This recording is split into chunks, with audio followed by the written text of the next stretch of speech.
आजमगढ़ की उस सड़क के बारे में लोग एक ही बात कहते हैं। जो लोग वहां से लौटते हैं वो कभी पूरी तरह लौटते नहीं। कोई अपनी यादें छोड़ आता है, कोई अपना डर और कोई अपना नाम। ये कहानी भूतों की नहीं है, ये कहानी उन लोगों की है जो जिंदा होकर भी कहीं फंस गए। आजमगढ़ से बाहर निकलने वाली एक सड़क है जिसे लोग आज भी नक्शे में ढूंढते हैं, लेकिन बहुत कम लोग उस पर पूरा सफर करते हैं। दिन में वो सड़क बिल्कुल सामान्य लगती है, खेत, कुछ अधूरे मकान और बीच बीच में बंद पड़ी दुकानें। लेकिन जैसे ही रात होती है वही सड़क अजीब तरह से लंबी लगने लगती है। ऐसा लगता है जैसे गाड़ी आगे बढ़ रही है लेकिन मंजिल पास नहीं आ रही।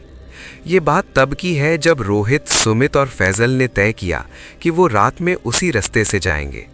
तीनों कॉलेज खत्म कर चुके थे और अक्सर ऐसी जगहों पर जाने का शौक रखते थे जहां लोग जाने से डरते थे। उनके लिए डर सिर्फ एक कहानी था जिसे सुना जा सकता है, जिया नहीं। उन्हें लगता था कि लोग अपने डर को खुद बना लेते हैं और वही डर बाद में सच लगने लगता है। उस रात मौसम अजीब था। हवा चल रही थी लेकिन पत्तों की आवाज नहीं आ रही थी। आसमान साफ था, फिर भी अंधेरा कुछ ज्यादा ही गाढ़ा लग रहा था। गाड़ी जैसे ही उस सड़क पर मुड़ी, मोबाइल नेटवर्क एक एक करके खत्म होने लगा। रोहित ने मजाक में कहा कि देखो, अब असली दुनिया शुरू हो गई। सुमित हंसा, लेकिन फैजल खामोश था। उसे लग रहा था जैसे ये रास्ता पहले भी देखा है, लेकिन याद नहीं आ रहा कहाँ। करीब 15 मिनट तक गाड़ी चलती रही। न कोई दूसरा वाहन, न कोई इंसान। सड़क के दोनों तरफ पेड़ इतने पास थे कि हेडलाइट की रोशनी उनसे टकराकर वापस लौट आती थी। तभी अचानक सामने कुछ दिखा। गाड़ी धीमी हुई। सड़क के बीचों बीच एक पुराना सा ढांचा खड़ा था, जैसे कभी कोई इमारत रही हो। दीवारें टूटी हुई, खिड़कियां खाली और दरवाजा आधा खुला हुआ।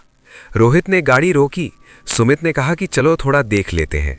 फैजल ने मना किया, लेकिन उसकी आवाज खुद उसे ही कमजोर लगी। तीनों गाड़ी से उतरे। जैसे ही उन्होंने कदम रखा, हवा अचानक ठंडी हो गई। अंदर से हल्की सी आवाज आ रही थी, जैसे कोई चीज लगातार फर्श पर घिसट रही हो। अंदर जाने पर पता चला कि वो जगह कभी विश्राम स्थल रही होगी। फर्श पर जमी धूल, टूटी कुर्सियां और दीवारों पर कुछ लिखे हुए निशान। वो निशान किसी भाषा में नहीं थे, बस टेढ़ी मेढ़ी लकीरें, जैसे किसी ने बहुत जल्दबाजी में कुछ बताने की कोशिश की हो। सुमित ने मोबाइल से वीडियो बनाना शुरू किया, लेकिन स्क्रीन बार बार फ्रीज हो रही थी। तभी फैजल ने कहा कि उसे किसी के खड़े होने का एहसास हो रहा है। रोहित ने पीछे मुड़कर देखा, लेकिन वहां कोई नहीं था। सिर्फ एक लंबा सा साया दीवार पर पड़ा था, जो उनकी हर हरकत के साथ हिल रहा था, जबकि पीछे कोई रोशनी का स्रोत नहीं था। अचानक बाहर से किसी के चलने की आवाज आई। तीनों एक साथ बाहर निकले। रास्ता अब वैसी नहीं लग रही थी जैसी थोड़ी देर पहले थी।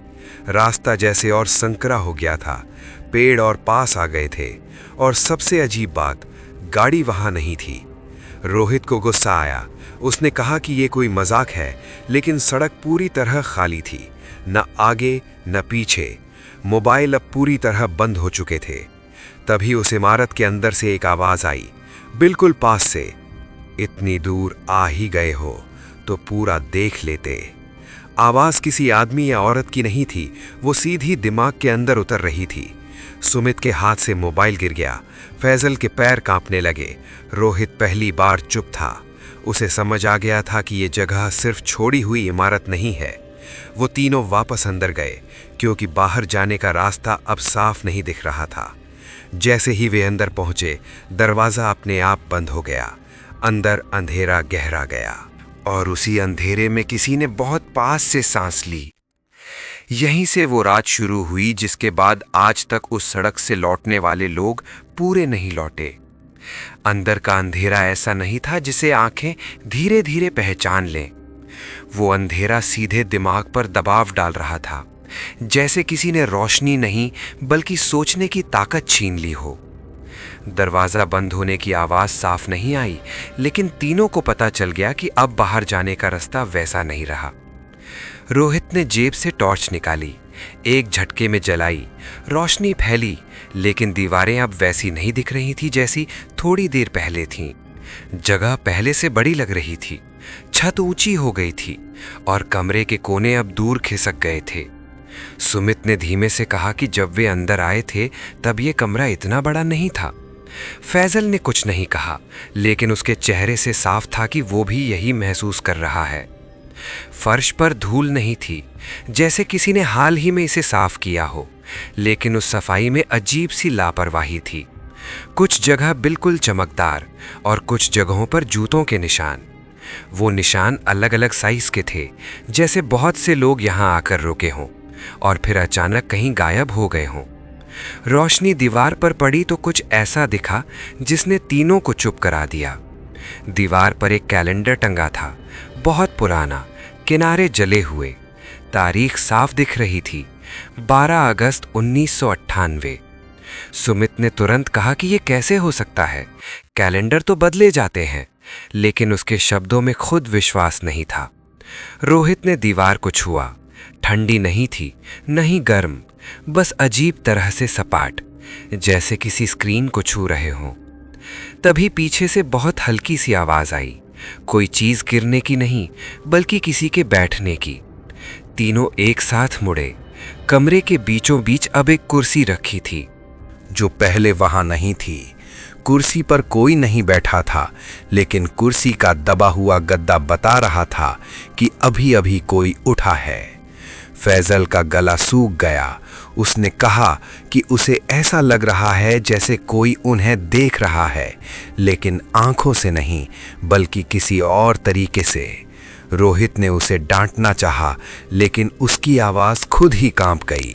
उसी पल टॉर्च की रोशनी झपकी। 1 सेकंड के लिए सब कुछ गायब हो गया, और जब रोशनी वापस आई तो कमरे में 3 नहीं बल्कि 4 कुर्सियां थीं।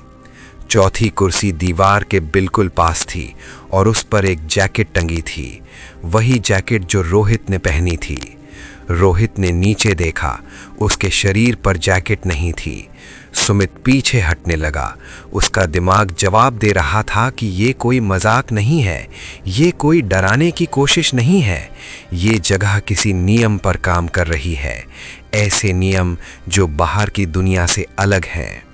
फैजल ने धीरे धीरे कहा कि उसे बाहर की आवाज़ें सुनाई दे रही हैं, जैसे गाड़ियां चल रही हों, लोग बात कर रहे हों, लेकिन बाहर झांकने पर सिर्फ अंधेरा था। तभी दीवार पर लगा कैलेंडर अपने आप पलटा। अब तारीख बदल चुकी थी, 13 अगस्त 1998। और उसी पल एक और आवाज़ गूंजी। ये आवाज़ अब साफ थी, न पुरुष न महिला, बस एक सामान्य सी आवाज़, जैसे कोई कहानी पढ़ रहा हो। उसने कहा कि यहाँ आने वाले लोग अक्सर पूछते हैं कि ये सब क्यों हो रहा है, लेकिन असली सवाल ये नहीं है। आवाज़ ने बताया कि ये जगह कोई इमारत नहीं है, ये एक रुकावट है, एक ऐसा बिंदु जहाँ से कुछ लोग आगे नहीं बढ़ पाते। जो लोग यहाँ आते हैं वो अक्सर अपनी ज़िंदगी में किसी न किसी चीज़ से भाग रहे होते हैं, किसी गलती से, किसी सवाल से या किसी सच्चाई से। ये जगह उसी भागने को पकड़ लेती है। सुमित ने चिल्लाकर कहा कि ये सब बकवास है। जैसे ही उसने आवाज ऊंची की, कमरे की रोशनी बुझ गई। अब टॉर्च भी काम नहीं कर रही थी। अंधेरे में किसी ने बहुत पास से फुसफुसाया, चुप रहने से समय चलता रहता है, बोलने से रुक जाता है। फैजल को लगा जैसे उसका शरीर भारी हो रहा है। उसने नीचे देखा, उसके पैर फर्श में धंस रहे थे, जैसे फर्श पिघल रही हो। उसने रोहित को पुकारा, लेकिन आवाज बाहर नहीं निकली। रोहित ने उसका हाथ पकड़ा और उसी पल दोनों ने महसूस किया कि समय सच में बदल रहा है। सांसें लंबी हो गईं, दिल की धड़कनें धीमी। अंधेरे में अचानक एक पुरानी रिकॉर्डिंग चलने लगी, किसी रेडियो की तरह। उसमें लोग हंस रहे थे, बातें कर रहे थे। किसी ने कहा कि चलो थोड़ा रुक लेते हैं। आवाज़ें बिल्कुल वैसी थीं जैसी अभी अभी तीनों की थीं, बस थोड़ी पुरानी, थोड़ी टूटी हुई। सुमित ने समझ लिया कि ये जगह यादें नहीं बल्कि भविष्य को दोहरा रही है। जो यहाँ आ चुके हैं वो पहले भी ऐसे ही आए होंगे, वही बातें, वही हंसी, वही शक, और हर बार अंत एक सा रहा होगा। रोहित को अचानक लगा कि अगर वो यहाँ ज्यादा देर रुका तो वो भी इस जगह का हिस्सा बन जाएगा। उसकी पहचान, उसकी चीजें सब यहीं रह जाएंगी। उसने दरवाजे की तरफ दौड़ लगाई। दरवाजा दिख रहा था, लेकिन जितना वो पास जाता उतना दरवाजा दूर होता जाता। पीछे से वही आवाज फिर आई, अब बिल्कुल पास। उसने कहा कि निकलने का रास्ता है, लेकिन सिर्फ उनके लिए जो मान लें कि सब कुछ समझ में आना जरूरी नहीं। जो सवाल पूछते रहते हैं वो यहीं रुक जाते हैं। और उसी पल कमरे की एक दीवार टूट गई। नहीं, टूटी नहीं, हटी। उसके पीछे एक लंबा अंधेरा गलियारा था। हवा वहां से आ रही थी, लेकिन वो हवा ठंडी नहीं थी, वो खाली थी। तीनों ने एक दूसरे को देखा। अब उनके पास सोचने का समय नहीं था। या तो वहीं रुकते या उस गलियारे में जाते। उन्होंने कदम बढ़ाया और जैसे ही उन्होंने गलियारे में पहला कदम रखा, पीछे से किसी ने बहुत हल्की आवाज में कहा, जो अंदर गया वो बाहर नहीं रहता। गलियारे में कदम रखते ही तीनों को ऐसा लगा जैसे किसी ने उनके कान बंद कर दिए हों। बाहर की सारी आवाजें एक झटके में खत्म हो गईं। न हवा की सरसराहट, न अपने ही कदमों की आहट, सिर्फ एक अजीब सी गूंज जो भीतर से उठ रही थी।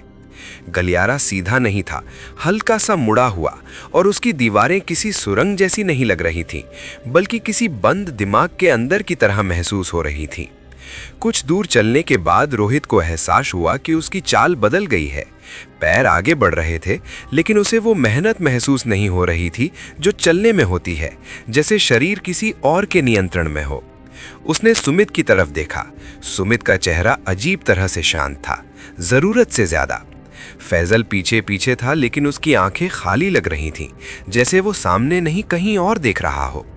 गलियारे की दीवारों पर अब चीजें उभरने लगीं। पहले धुंधली आकृतियां, फिर साफ तस्वीरें। ये तस्वीरें किसी जगह की नहीं थीं, बल्कि उनकी जिंदगी के छोटे छोटे पल थे। रोहित ने खुद को कॉलेज के पहले दिन देखा, सुमित को अपने घर की छत पर फोन पर हंसते हुए, और फैजल को एक कमरे में अकेले बैठा हुआ सिर पकड़े। ये वो पल थे जिनके बारे में तीनों कभी बात नहीं करते थे। सुमित रुक गया।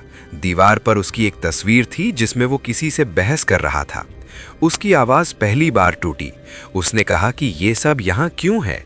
जवाब तुरंत आया, लेकिन किसी दिशा से नहीं। आवाज ने कहा कि ये जगह बाहर की यादें नहीं दिखाती, ये वो हिस्से दिखाती है जिन्हें इंसान खुद से छुपा लेता है, जिन सवालों से भागा जाता है। वो यहाँ रास्ता बन जाते हैं। फैजल ने अचानक कहा कि उसे ये सब पहले से पता था। रोहित और सुमित दोनों उसकी तरफ मुड़े। फैजल ने बताया कि उसने इस रास्ते के बारे में पहले भी सुना था, लोगों के गायब होने की कहानियां, अजीब रिकॉर्डिंग्स, और एक ही बात, जो लोग लौटे वो कुछ अधूरा छोड़ा है।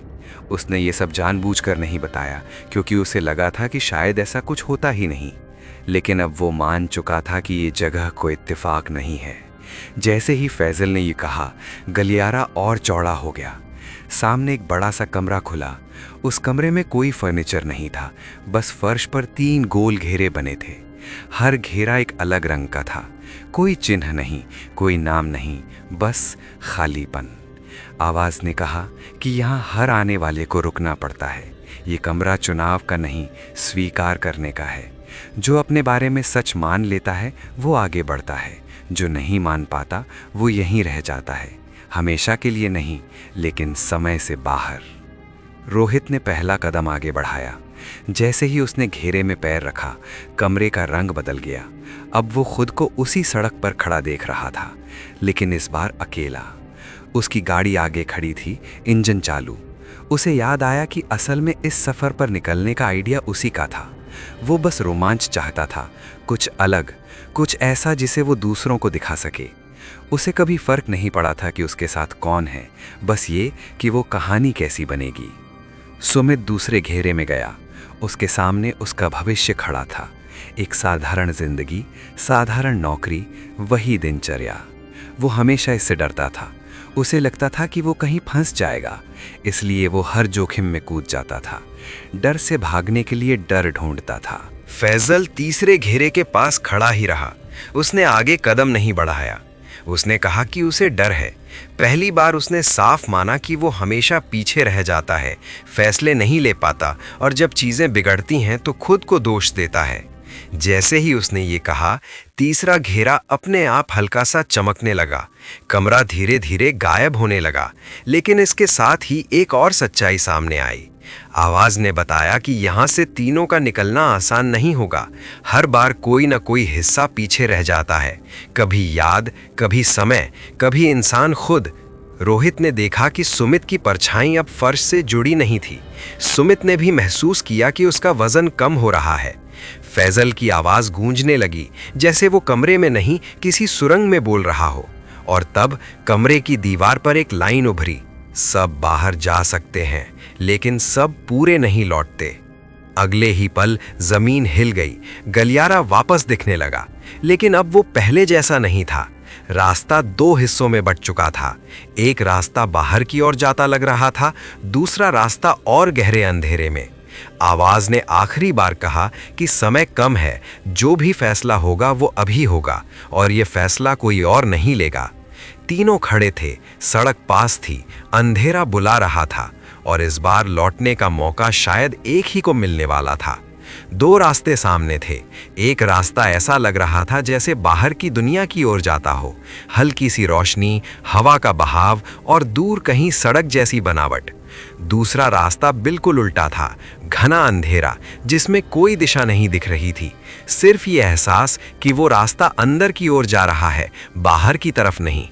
रोहित की नज़र पहले रास्ते पर टिक गई। उसे यकीन नहीं था, लेकिन उसे यही सही लग रहा था। सुमित भी उसी ओर देख रहा था, लेकिन उसकी आंखों में उत्साह नहीं, राहत थी। फैजल दोनों के बीच खड़ा था।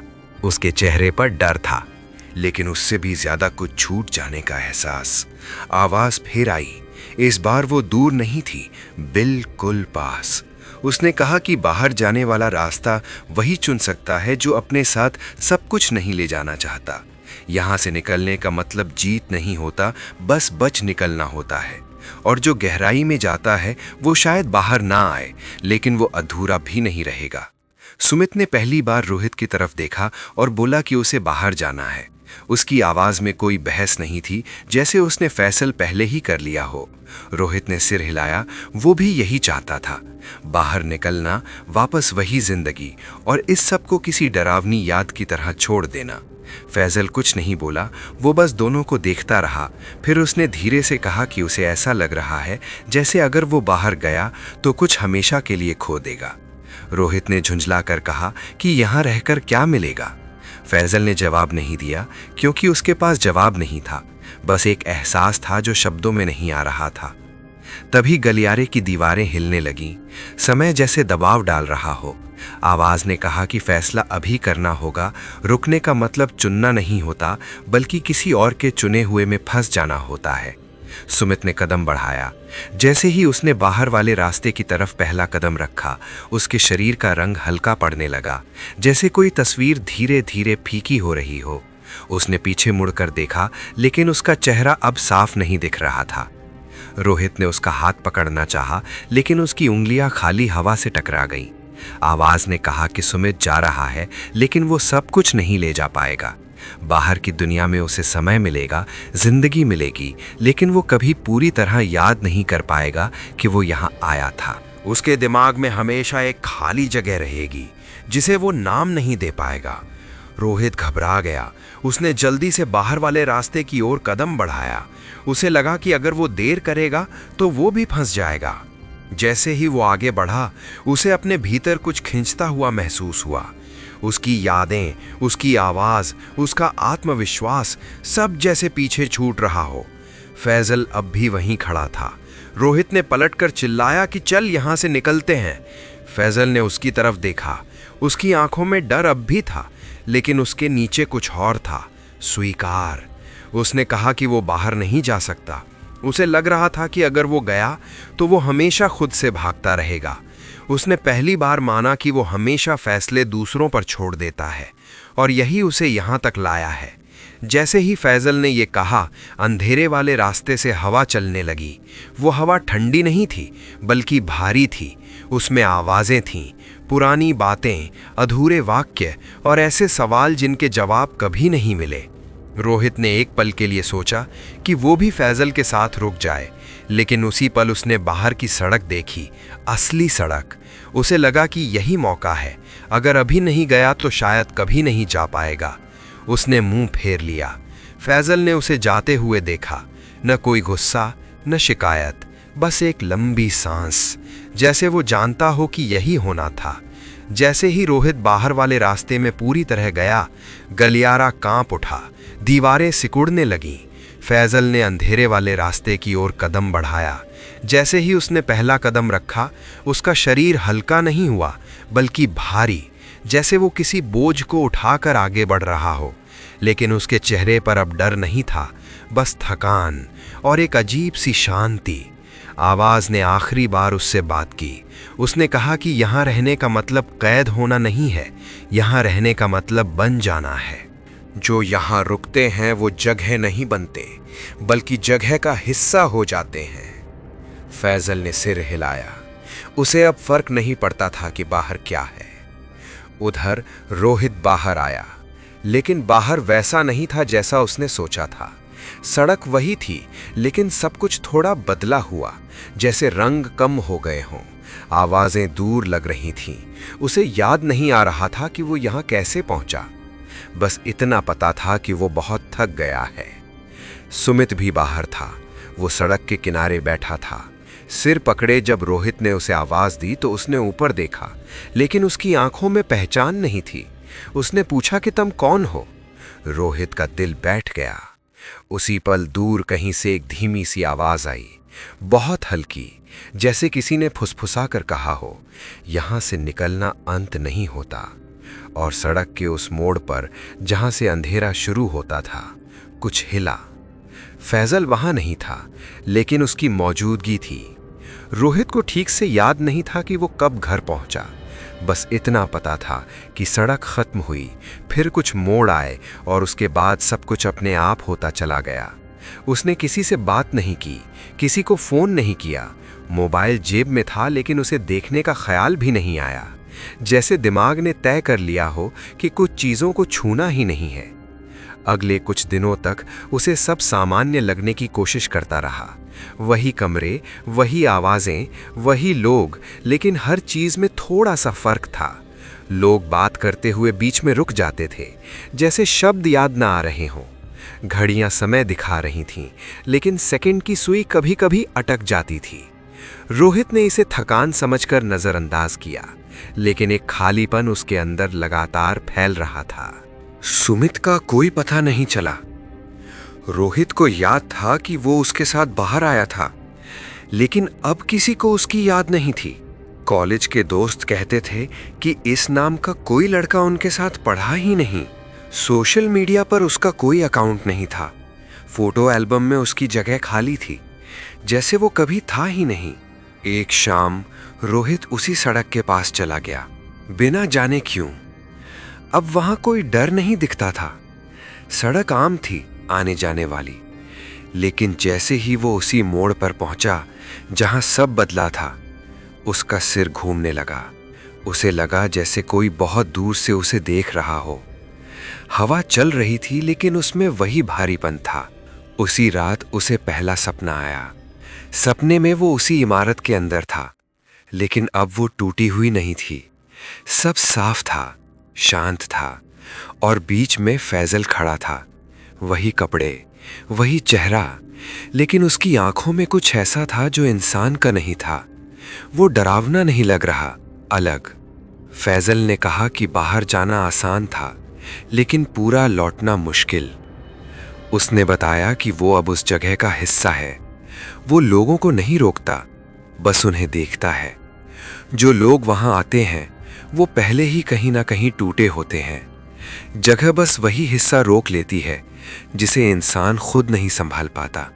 रोहित ने पूछा कि क्या वो कभी पूरी तरह लौट पाएगा। फैजल ने जवाब नहीं दिया। उसने बस इतना कहा कि बाहर की दुनिया आगे बढ़ती रहती है, लेकिन जो पीछे छूटता है वो कभी खत्म नहीं होता। रोहित की नींद खुल गई, पसीने से तर।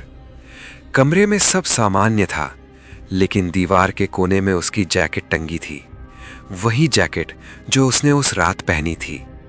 उसे याद आया कि वो जैकेट तो वहीं रह गई थी। दिन बीतते गए, रोहित काम पर जाने लगा, लोगों से मिलने लगा, लेकिन वो अंदर से हल्का होता जा रहा था। जैसे कोई परत परत चीज उससे निकल रही हो।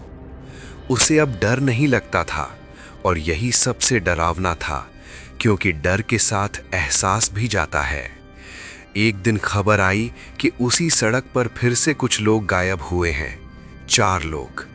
रात में रोहित ने खबर पढ़ी और मोबाइल रख दिया। उसे पता था कि क्या हुआ, भी कि वो कुछ नहीं कर सकता। उसी रात उसे फिर सपना आया।